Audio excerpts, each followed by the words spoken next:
ओमा फाउंडेशन पुणे, जिल्हा परिषद पुणे आणि Aryans group of companies Pune यांच्या संयुक्त विद्यमाने आज महाराष्ट्राचे उपमुख्यमंत्री अजितदादा पवार यांच्या हस्ते बारामती येथे ई-स्कूटरचे 50 आशा स्वयंसेविका यांना वाटप करण्यात आले। गेली 15 ते 20 वर्ष आशा सेविका म्हणून काम करत असताना पायी प्रवास करावा लागत असल्यामुळे अनेक अडचणींना सामना करावा लागतो, परंतु आता ही बाईक भेटल्यामुळे आमचा प्रवास सुखकर होणार असून आमच्या कामाला अधिक बळ मिळेल असं मत आशा सेविकांनी व्यक्त केलंय। यावेळी आर्यन्स ग्रुप ऑफ कंपनी आणि ओमा फाउंडेशन सामाजिक भावनेतून एक चांगले काम करत असल्याचे कौतुकोद्गार उपमुख्यमंत्री अजितदादा पवार यांनी काढलेत।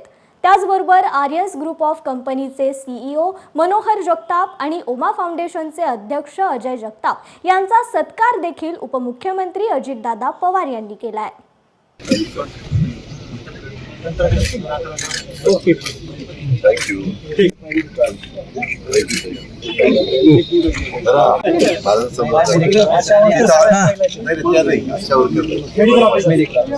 ऑफिसर 40,000 पर डे मनापासून धन्यवाद।